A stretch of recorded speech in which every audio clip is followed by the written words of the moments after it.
Afraid that war could possibly break out in our hometown, South Korea, but deciding that movie was a precautionary measure we had to make.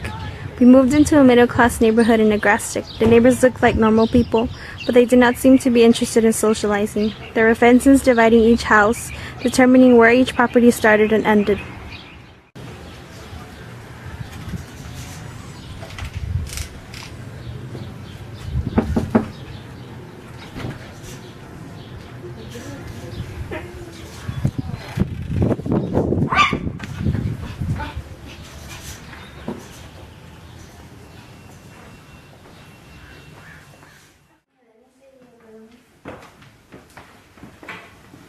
The landlords, Mr. and Mrs. Gittingen, were very kind people.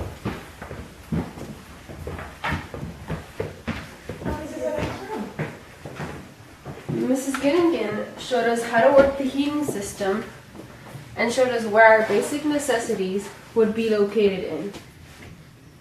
It's beautiful. I like it.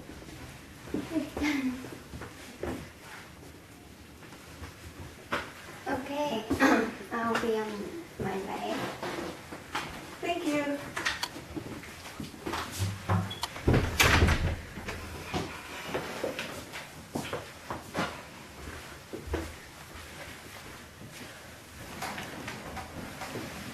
We liked to take walks around the neighborhood, but eventually it got old. My belly was getting big. I was feeling a little insecure about my figure, so I thought it would be a good ego boost to do something new with my hair. Hey, honey. What would you think about taking me to the salon? You could get us some coffee while you wait for me. Is it a really good idea for you to be drinking coffee? Oh, yes. I searched in Google for ways to keep the baby small, and it suggested that drinking a lot of coffee would help. It also said it would help prevent stretch marks. Are you sure that's something you can rely on? Are you sure it's safe? Of course, honey. Koo can't be wrong. It's very good for young Catherine. It keeps her small. Yeah, Catherine. Not Loafer. She's been very good. She makes a little trouble. The doctor says coffee would be good for me and keep her small. If we keep her small enough, and if she's a boy, maybe he would be a jockey. Trust me, technology can't go wrong. Not with these geniuses in charge of it. Everything will be just fine. As I watched the hairdresser do my hair, I saw Henry's reflection on the mirror. After everything he had done for us, he had proven to be a courageous man. I realized I had fallen deeply in love with him, and I didn't regret it. I would do anything to please my man because he was good to me, too good. He handed me my coffee, and I told him to check his text messages.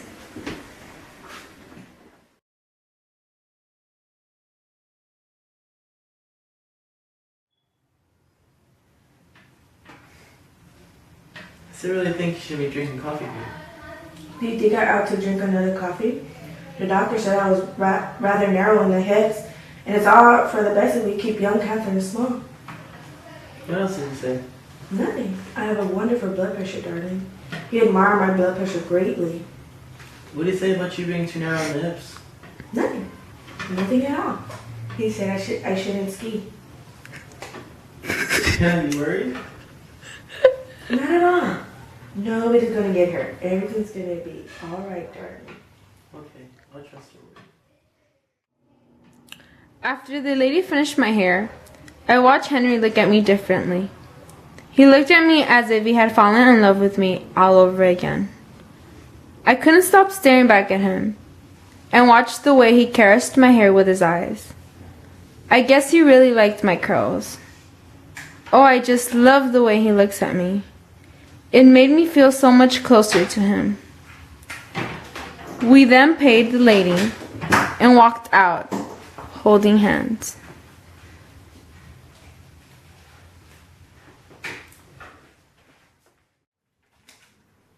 When we got home, I decided to go on Facebook. And as I scrolled down the newsfeed, I noticed Henry had updated his status to concerned with a sad face. I didn't know whether I should ask him about it or just leave it alone. But I couldn't bear the thought of him bottling up his emotions. So I confronted him about it. What are you so concerned about that you had to announce it on Facebook? It's kind of heavy. I don't want to worry you. Let's not speak about it. I'll be more worried if you don't tell me. Henry, I'm talking to you.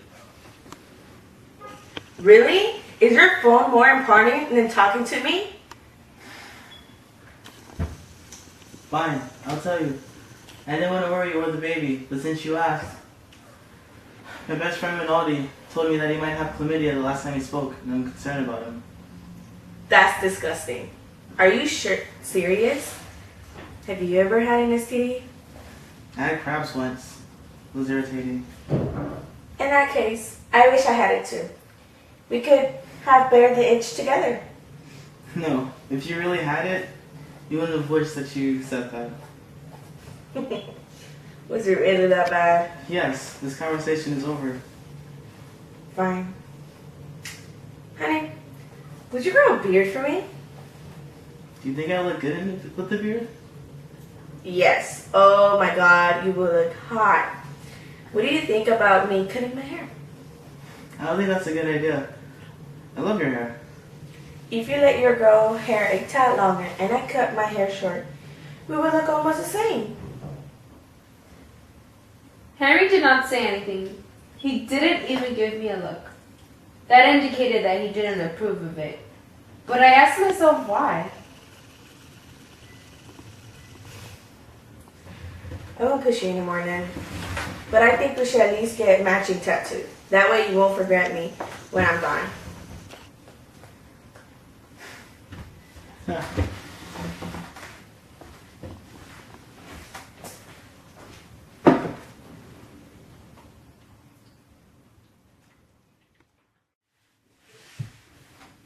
A few months later, the rain began to fall constantly.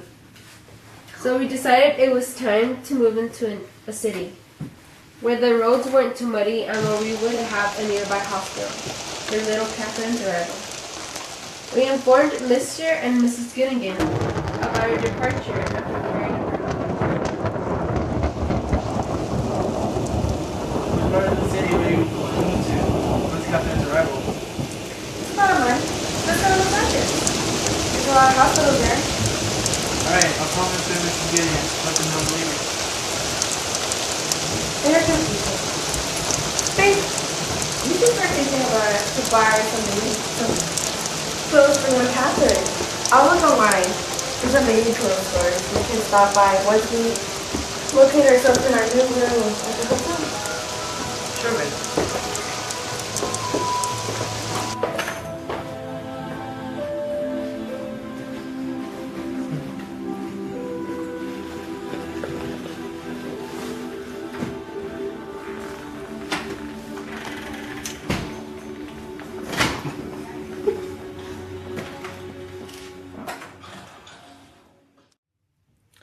We arrived at a hotel in Los Angeles.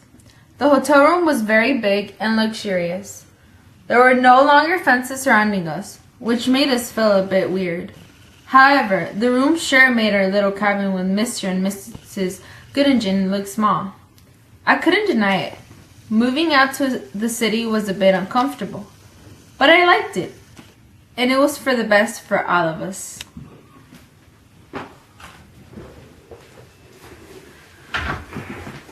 Wow, I love it. Look, we have a coffee machine provided, the auto-flushable toilet we have. I just need to make this place look like home and it will be perfect.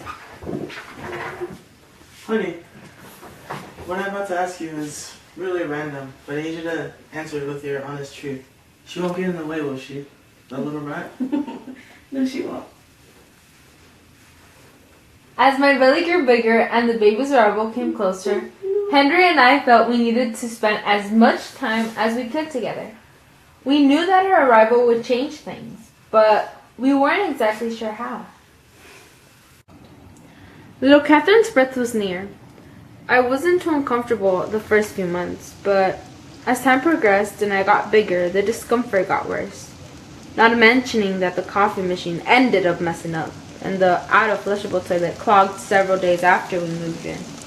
I was feeling a bit scared. The things that seemed perfect and indestructible were starting to malfunction.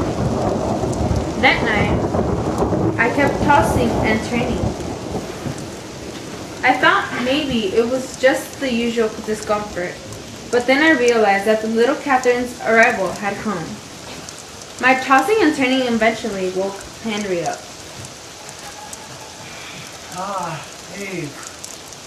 Are you okay? I don't think so. Sorry. Let's go back.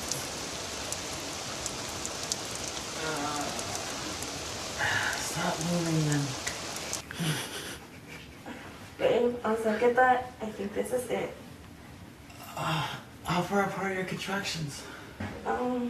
About 7 minutes. Alright. Sure. Forget sleep. I'm calling the doctor to inform we're on our way. Get the bags. Don't forget my hair pillow. Too nervous. Can't drive. I'll call a cab.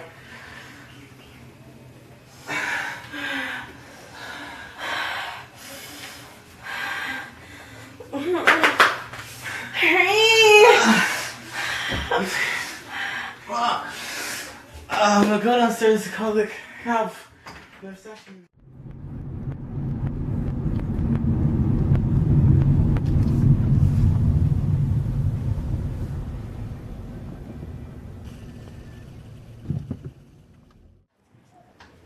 The cab arrived quickly. When we arrived to the hospital, the nurses asked me if I would prefer to be wheelchaired into my room or whether I felt strong enough to make it to my room. I told them I was capable of walking and they led us to our room. After a few minutes of waiting, the doctor came in and checked to see how many centimeters I was dilated. As time progressed, the contractions got worse. I put on a brave face for Henry, but I could tell he was worried and scared, so I had to be brave for the three of us. These things are not gonna get any better. Be strong, hon. This all will be over soon. I love you. I love you too. You should go out, Darnie. I think you are making me self-conscious. There. That was better. Whew. I so want to be a good wife and have this baby without any foolishness. Please go and get some breakfast, darling. And then come back. I will miss you. The nurse is splendid to me. Are you sure? Go. Have some breakfast. You have enough time to go and come back. I'll go then. Bye, sweetie. Goodbye. And have a fine breakfast. We're gonna get some breakfast. There's a cafe down the street. It should be open by now. Thank you. Be strong. While Henry was gone, the pain began more severe. My body began to sweat. I felt very tired and lightheaded. At some point, fear began to possess my thoughts. I remembered how I intended to write a letter to Henry, just in case. But that was nonsense. I had to be brave. Nothing could possibly go wrong. I was in the hands of hard-studying professionals and modern technology appliances. The nurse saw that I was in a great deal of pain, and she suggested that I take an epidural. As she asked me, Henry returned. We began to discuss the nurse's suggestion.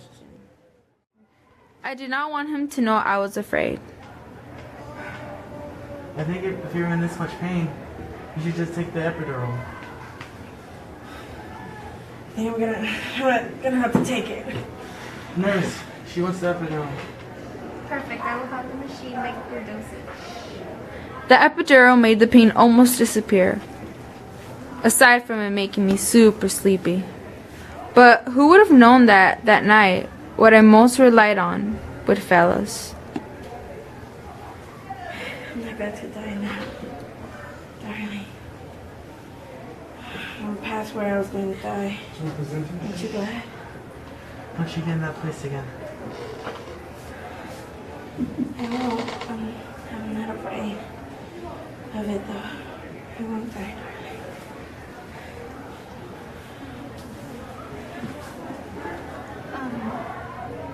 You're not the such foolishness. You'll not die and leave your husband. Oh no. I won't die. I wouldn't die. It's silly to die. Oh, there it comes. Can I please get some more drugs? After a while, the doctor asked Henry to step out for a few moments. He was going to examine me. He wants to see how I'm doing. You could come back afterwards, darling. Can he, doctor? Oh, of course. I'll call you back when we are ready. Please stop me. Please. After the doctor finished her examination, he looked at me with a worried face. He asked me whether I was feeling strong enough to push. I answered with honesty and told him I was extremely tired after the epidural. He begged me to stay awake for as long as I could. He told me that a normal birth was not an option anymore, and that he would go out and discuss some things with Henry.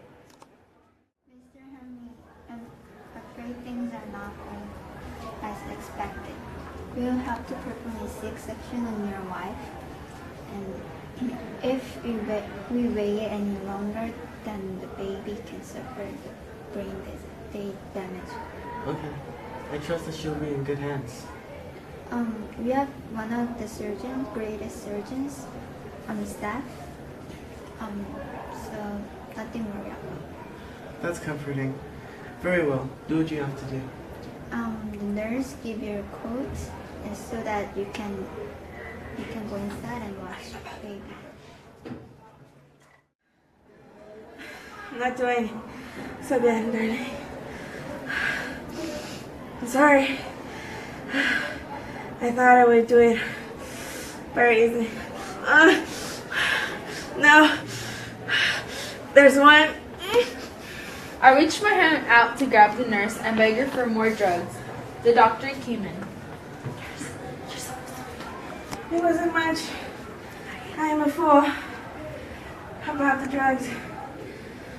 They're wonderful. If they weren't illegal and dangerous. Oh, here comes another one.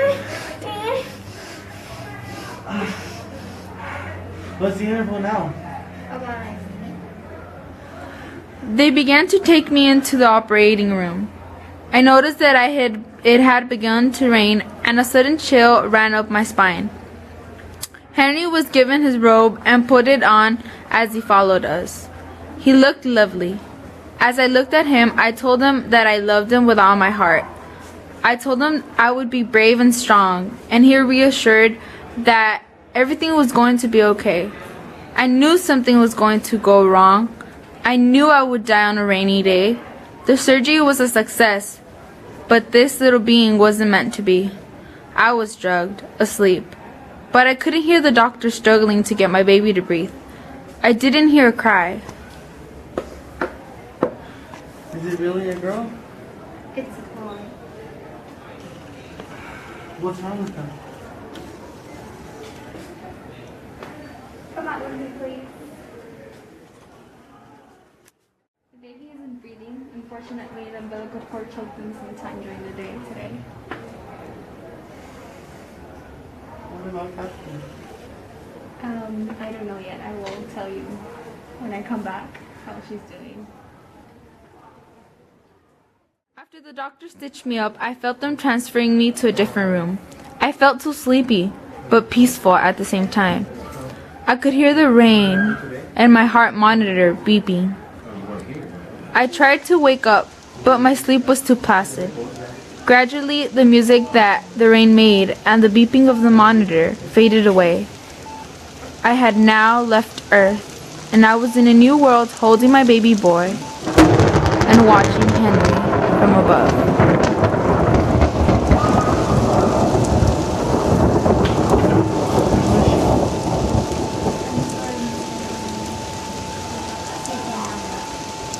The epidural suicide that was given to her that was more than then the anesthesia that was added to her body during her surgery because that's why we arrest. We don't know why the machine made error with the doctors. It has never happened before. You think that the machine would be more real lover than humans. We have all rights to sue the company that makes machines. No, shut up. I want to see her, please. She's in my room. When he came in, looked as if he believed I was still alive. He went up to touch me and attempt to wake me up, but he saw it was no use.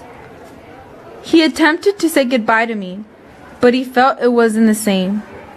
He cried and cried. Nothing could comfort him anymore, not even his phone. He fell asleep holding my hand and stroking my hair.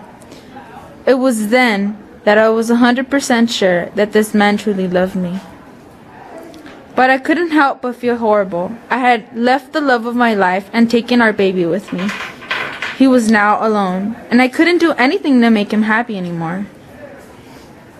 When he woke, he looked at the window. He saw it was drizzling a little, and he decided he wanted to walk home. I whispered into the wind, Goodbye, Henry.